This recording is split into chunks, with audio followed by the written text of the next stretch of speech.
Assalamualaikum warahmatullahi wabarakatuh. Apa kabar anak-anak ibu kelas 7D, 7E, 7F, 7G, dan 7H? Semoga baik-baik saja ya. Hari ini kita akan belajar pelajaran IPS. Jangan lupa sebelum memulai pelajaran, membaca doa dulu ya anak-anak.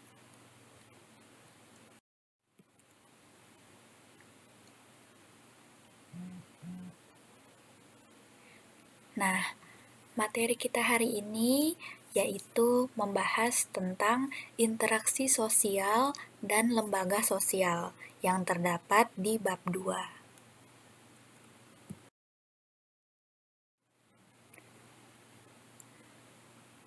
Pada bab 2 ini terdiri dari 3 bagian.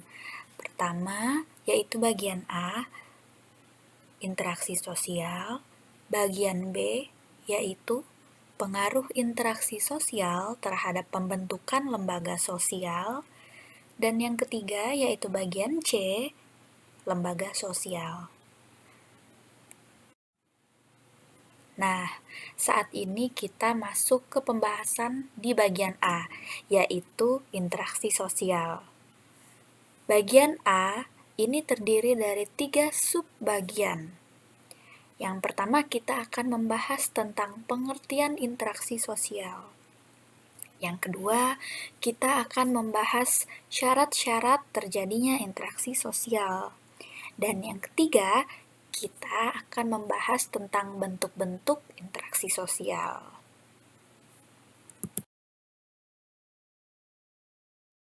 Nah, sekarang kita akan masuk ke bagian pertama, yaitu pengertian interaksi sosial. Kira-kira apa sih pengertian interaksi sosial?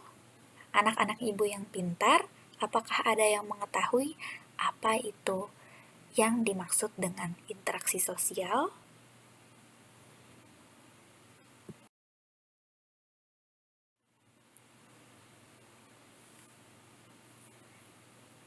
Nah, pengertian interaksi sosial yaitu hubungan timbal balik berupa aksi saling mempengaruhi yang dapat terjadi antara individu satu dengan individu yang lain, antara individu dan kelompok, dan dapat juga terjadi antara kelompok yang satu dan kelompok yang lain. Sampai sini, apakah penjelasan Ibu bisa dimengerti? Apakah ada yang ingin ditanyakan? Apabila ada yang ingin ditanyakan atau kurang paham, boleh langsung tanyakan ke Ibu ya anak-anak pintar.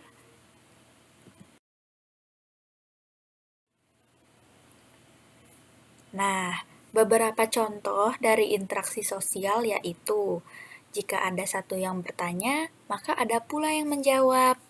Nah, selain itu, apabila kalian meminta bantuan, maka teman kalian membantu kalian.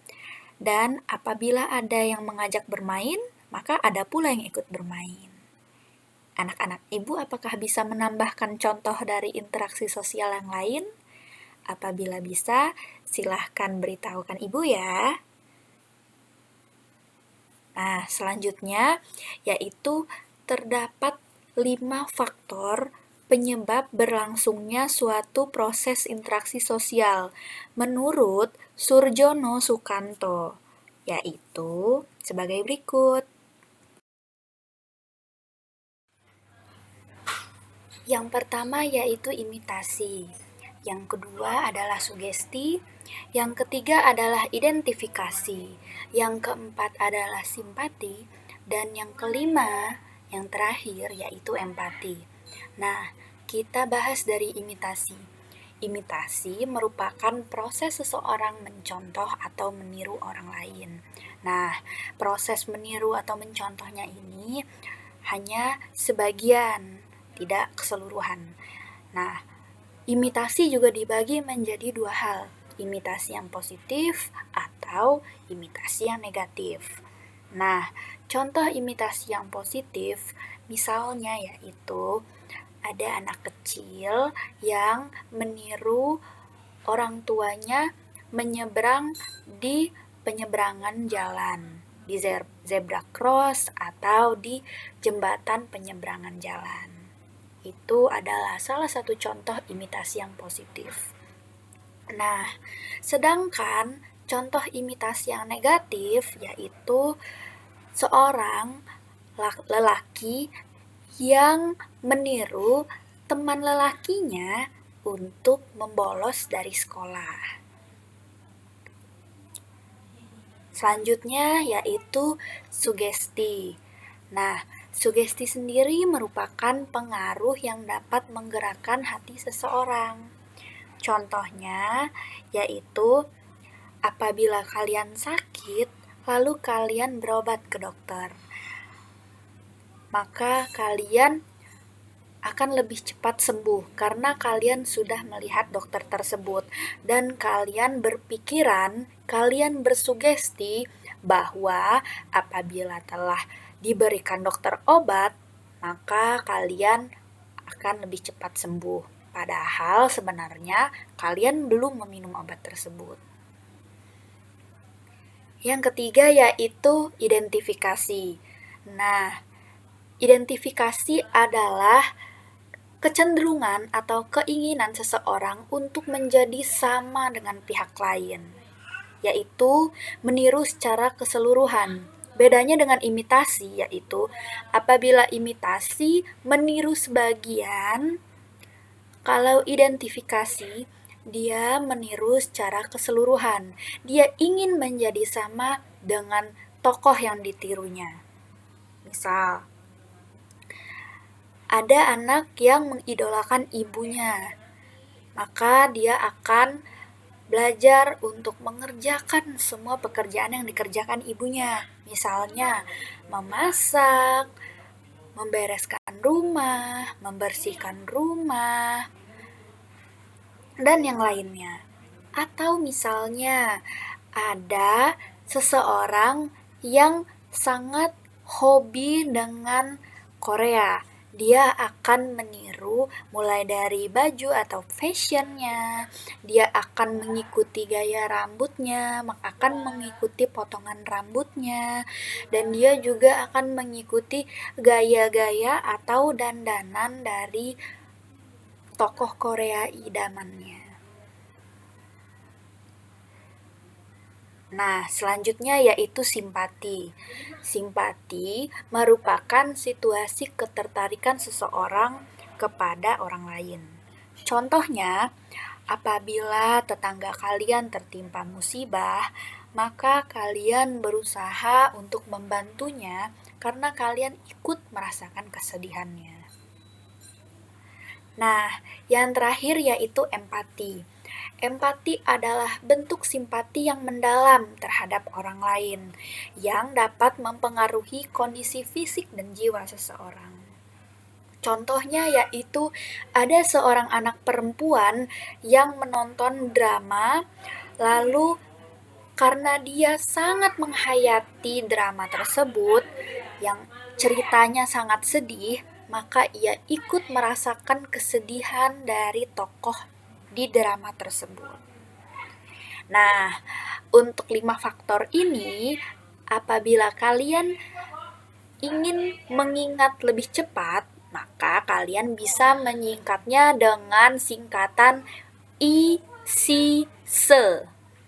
Imitasi, sugesti, identifikasi, simpati, dan empati.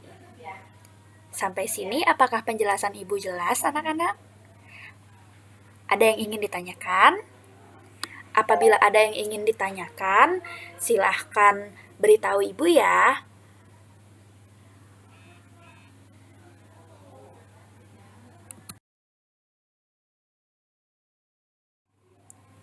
Selanjutnya kita masuk ke subbagian 2 dari bagian A, yaitu syarat-syarat interaksi sosial.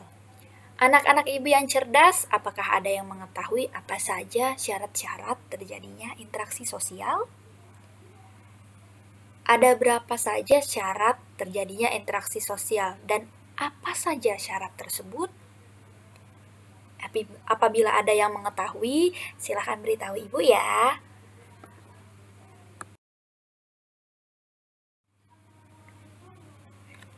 Nah, syarat terjadinya interaksi sosial menurut Surjono Sukanto ada dua hal, yaitu adanya kontak sosial dan ada juga komunikasi.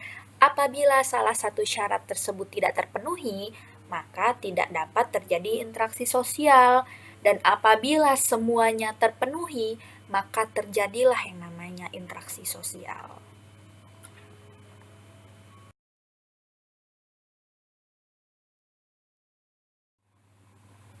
Yang pertama yaitu kontak sosial. Kontak sosial merupakan hubungan antara satu orang atau lebih dengan orang lain melalui komunikasi yang memiliki maksud dan tujuan masing-masing dalam kehidupan masyarakat. Nah, sedangkan komunikasi adalah proses penyampaian pesan dari satu pihak kepada pihak lain.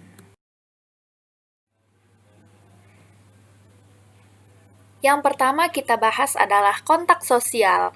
Kontak sosial memiliki 3 bentuk pelaksanaan, yaitu kontak sosial antar individu, kontak sosial antara individu dan kelompok, dan kontak sosial antara suatu kelompok dengan kelompok yang lainnya.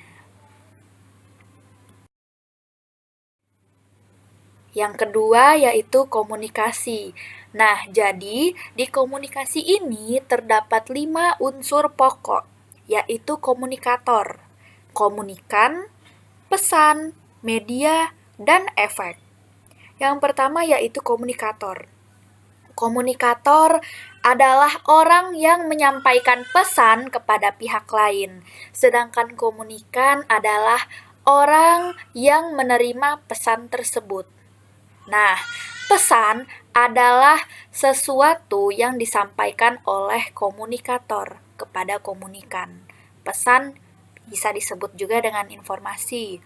Nah, kalau media merupakan alat untuk menyampaikan pesan. Contohnya yaitu media bisa melalui media handphone, bisa melalui telepon, bisa melalui pesan singkat, dan email.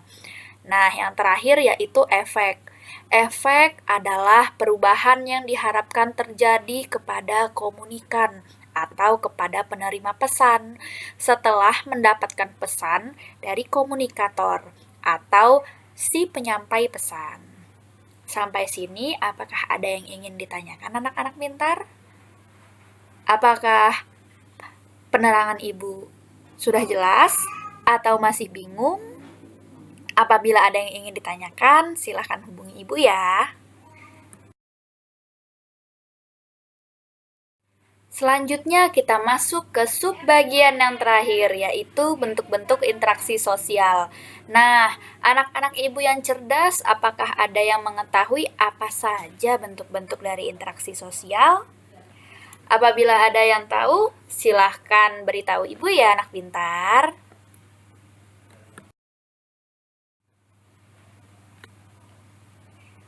Nah, jadi bentuk-bentuk interaksi sosial dibagi menjadi 2 hal besar, yaitu bentuk-bentuk yang asosiatif atau bersifat penyatuan dan bentuk-bentuk yang disosiatif atau bersifat pemisahan.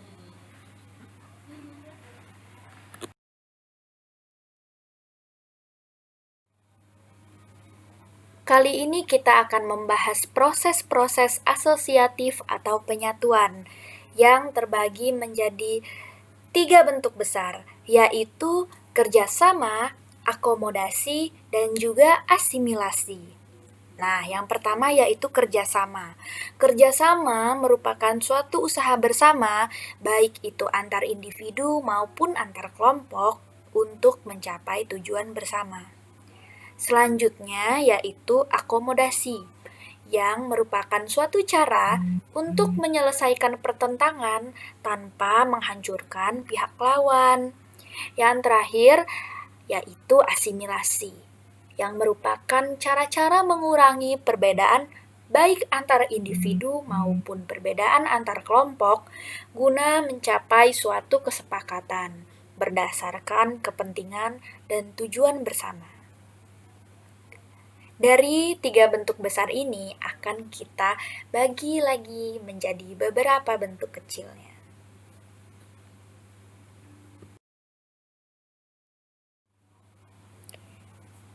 Yang pertama kali akan kita bahas yaitu kerjasama. Macam-macam kerjasama dibagi menjadi 5 hal, yaitu bargaining, kooptasi, koalisi, joint venture, dan juga kerukunan. Yang pertama yaitu bargaining, yaitu perjanjian atas pertukaran barang atau jasa antara dua organisasi atau lebih. Contohnya yaitu Indonesia menukarkan minyak bumi dengan beras dari Vietnam. Yang kedua yaitu kooptasi, yang merupakan proses penerimaan unsur-unsur baru dalam kepemimpinan dan pelaksanaan politik organisasi sebagai cara untuk menghindari keguncangan organisasi. Contohnya yaitu kepala sekolah meminta si B untuk menjadi ketua OSIS yang baru karena baik ketua maupun wakil OSIS yang lama sedang bertengkar dan tidak ada yang mau saling mengalah. Untuk menjaga keutuhan OSIS, maka kepala sekolah mengambil keputusan untuk mengangkat si B menjadi ketua OSIS yang baru. Selanjutnya yaitu koalisi, yang merupakan kombinasi antara dua organisasi atau lebih yang mempunyai tujuan yang sama. Contohnya yaitu koalisi dari beberapa partai untuk mencalonkan si A menjadi gubernur. Selanjutnya yaitu joint venture, yaitu kerjasama dalam pengusahaan proyek tertentu. Contohnya yaitu joint venture, perusahaan dari Indonesia dan Amerika Serikat untuk mengolah pertambangan minyak di daerah X. Yang terakhir yaitu kerukunan, yang merupakan keadaan bersatu hati, keadaan sepakat, dan juga keadaan tidak bertengkar. Contohnya yaitu gotong royong dan tolong-menolong yang dilakukan oleh warga di suatu desa untuk membangun irigasi atau pengaliran air. Sampai sini, untuk macam-macam kerjasama, apakah anak-anak ibu ada yang ingin ditanyakan? Apakah penjelasan ibu dapat dimengerti? Apabila ada yang ingin menambahkan contoh dari salah satu atau kelima hal dari macam-macam kerjasama ini, bisa langsung hubungi ibu ya.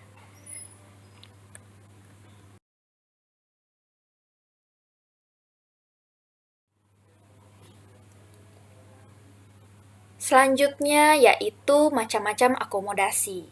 Nah, apabila tadi yang pertama yaitu macam-macam kerjasama dibagi menjadi 5 macam, diakomodasi dibagi menjadi 8 macam. Yang pertama yaitu pemaksaan, yang kedua adalah kompromi, yang ketiga adalah arbitrase, yang keempat adalah mediasi, kelima adalah konsiliasi, keenam adalah toleransi, ketujuh adalah stalemate, dan yang kedelapan adalah adjudikasi. Oke, kita bahas dari yang pertama, yaitu pemaksaan.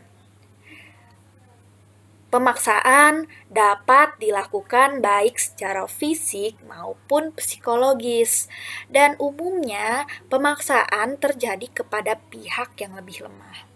Contohnya yaitu penjajah yang memaksa warga jajahannya untuk mengerjakan kerja paksa atau mengerjakan tanam paksa. Selanjutnya yaitu kompromi. Nah, pihak kompromi terdiri dari pihak yang terlibat untuk saling mengurangi tuntutannya agar tercapai suatu penyelesaian. Contohnya yaitu perjanjian gencatan senjata antara dua pihak yang saling berperang. Nah, selanjutnya yaitu arbitrase, yang merupakan cara-cara mencapai kompromi apabila para pihak yang berhadapan tidak sanggup untuk mencapainya sendiri. Jadi, dipilihlah pihak ketiga. Pihak ketiga ini dipilih oleh kedua belah pihak yang bermasalah yang memiliki kedudukan lebih tinggi daripada kedua pihak yang bertikai atau bermasalah tersebut. Contohnya, permasalahan antara karyawan dan perusahaan yang diatasi oleh Dinas Tenaga Kerja. Selanjutnya yaitu mediasi, yang merupakan penyelesaian konflik melalui pihak ketiga. Nah, pihak ketiga di mediasi bersifat netral. Apabila di arbitrase, pihak ketiga memiliki posisi lebih tinggi sehingga dapat menentukan keputusan akhir. Di mediasi merupakan pihak ketiga yang bersifat netral. Jadi, dia tidak memihak salah satu dan tidak dapat memberi keputusan. Pihak ketiga di mediasi bersifat sebagai penasihat atau pemberi saran dan tidak memiliki wewenang untuk mengambil keputusan akhir sebagai penyelesaian masalah. Berbeda dengan arbitrase yang memiliki pihak ketiga yang berwenang untuk mengambil keputusan untuk menyelesaikan masalah dari pihak yang bertikai tadi. Sampai sini untuk 4 macam akomodasi. Anak-anak ibu, apakah masih bingung atau sudah memahami? Dan apabila ada contoh tambahan, anak-anak ibu boleh tambahkan ya.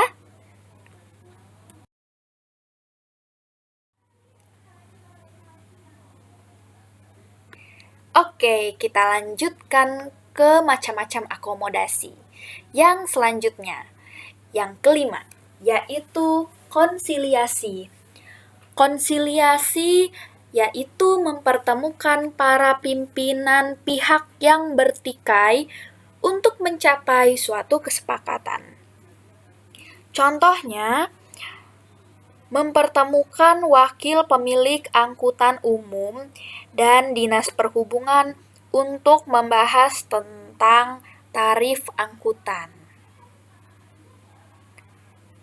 Yang keenam, yaitu toleransi, yang merupakan bentuk akomodasi yang terjadi tanpa persetujuan formal, seperti bentuk-bentuk akomodasi yang sudah sebelumnya Ibu terangkan. Jadi, di toleransi ini contohnya yaitu sikap sekelompok umat beragama yang menjaga agar umat agama lain bisa dengan tenang beribadah. Selanjutnya yang ketujuh yaitu stalemate. Stalemate yaitu ketika pihak-pihak yang bertikai memiliki kekuatan yang seimbang, sehingga akhirnya keduanya menghentikan pertikaian. Contohnya yaitu Perang Dingin antara Blok Barat dan Blok Timur yang berhenti dengan sendirinya tanpa ada pihak yang menang ataupun pihak yang kalah. Karena kedua pihak ini, baik Blok Barat maupun Blok Timur, sama-sama memiliki kekuatan yang seimbang. Yang terakhir yaitu adjudikasi, yang merupakan cara menyelesaikan suatu masalah melalui pengadilan. Sampai sini untuk 4 macam lanjutan dari macam-macam akomodasi. Apakah anak-anak ibu ada yang masih bingung? Apakah penjelasan ibu dapat dimengerti? Apabila ada yang ingin bertanya atau menambahkan contoh, silahkan beritahu ibu ya anak pintar.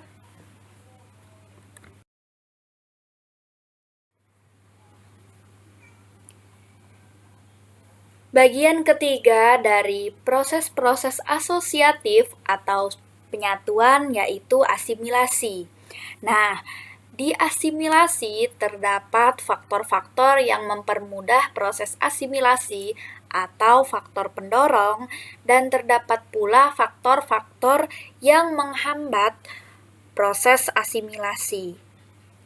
Yang pertama yaitu faktor-faktor yang mempermudah proses asimilasi, yang terbagi menjadi beberapa faktor, yaitu toleransi, kesempatan yang seimbang dalam ekonomi, menghargai orang lain, persamaan unsur kebudayaan, perkawinan campuran, dan adanya musuh bersama dari luar.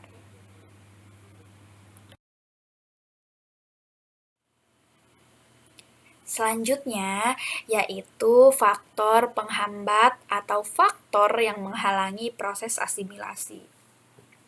Antara lain, misalnya, yaitu ada golongan atau suku atau kaum tertentu yang terisolasi atau kaum minoritas yang sedikit di masyarakat.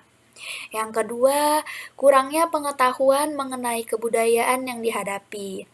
Yang ketiga, perasaan takut terhadap kekuatan kebudayaan yang dihadapi. Yang keempat, perasaan suatu kebudayaan, golongan, atau kelompok tertentu lebih tinggi daripada kebudayaan golongan atau kelompok yang lainnya. Yang kelima, perbedaan warna kulit atau ciri-ciri fisik. Yang keenam, in-group feeling yang kuat. Yang ketujuh, gangguan golongan mayoritas atau golongan yang dominan yang jumlahnya lebih banyak terhadap golongan minoritas atau golongan yang jumlahnya lebih sedikit. Nah, yang terakhir, perbedaan kepentingan dan pertentangan pribadi. Nah, sampai sini apakah anak-anak ibu mengerti apa saja faktor pendorong dan penghambat proses asimilasi? Apakah ada yang ingin menanyakan? Kalau misalnya ada yang ingin menambahkan dari faktor-faktor yang menghalangi dan mendorong proses asimilasi, bisa langsung diungkapkan ke ibu ya anak pintar.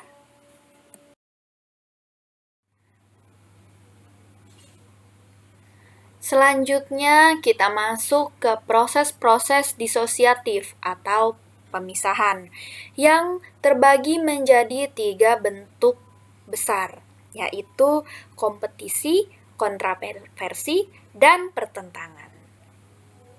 Yang pertama yaitu kompetisi atau persaingan, yang merupakan suatu proses baik individu atau kelompok yang berjuang untuk mencari keuntungan melalui bidang-bidang untuk mencapai tujuan tertentu.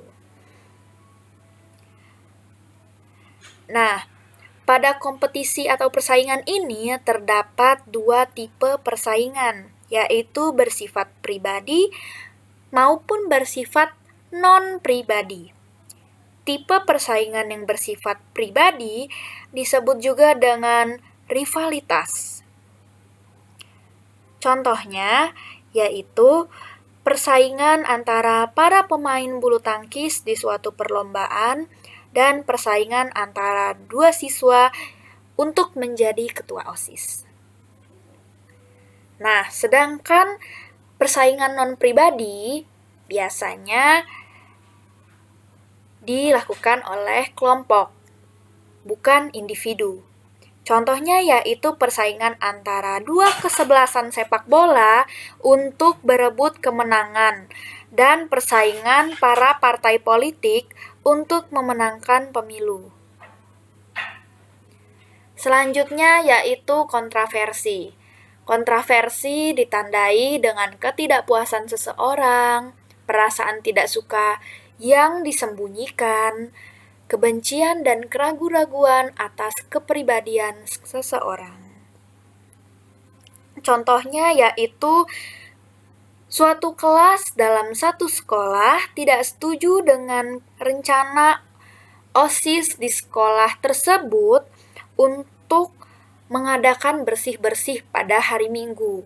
Nah, ketidaksetujuan itu berkembang menjadi rasa tidak suka atau benci. Namun, ketidaksukaan atau kebencian anak-anak kelas tersebut masih disembunyikan. Yang terakhir yaitu pertentangan atau konflik, yang merupakan usaha individu atau kelompok sosial untuk memenuhi tujuan dengan cara menantang pihak lawan melalui ancaman atau kekerasan. Pertentangan memiliki beberapa bentuk, antara lain pertentangan pribadi, pertentangan rasial, pertentangan antar kelas sosial, pertentangan politik, dan pertentangan internasional.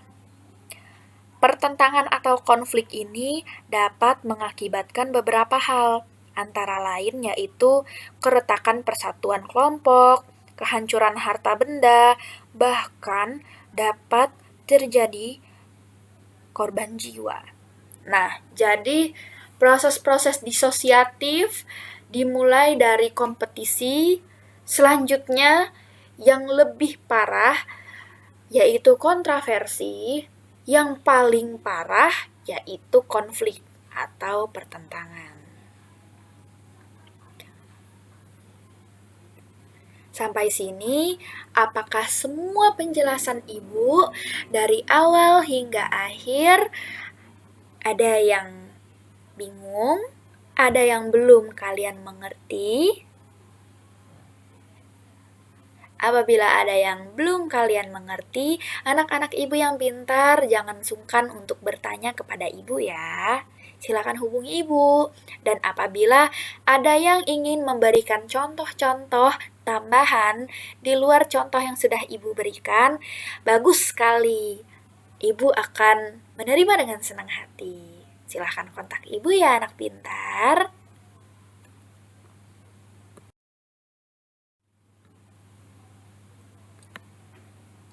Alhamdulillah kita sudah selesai dan kita sudah sampai di penghujung materi pelajaran hari ini. Terima kasih anak pintar atas perhatiannya, atas antusias kalian untuk menyimak pelajaran IPS hari ini. Semoga pelajaran yang sudah kalian pelajari hari ini dapat kalian amalkan dalam kehidupan sehari-hari ya anak pintar. Jangan lupa berdoa sesudah belajar. Ibu undur diri. Assalamualaikum warahmatullahi wabarakatuh.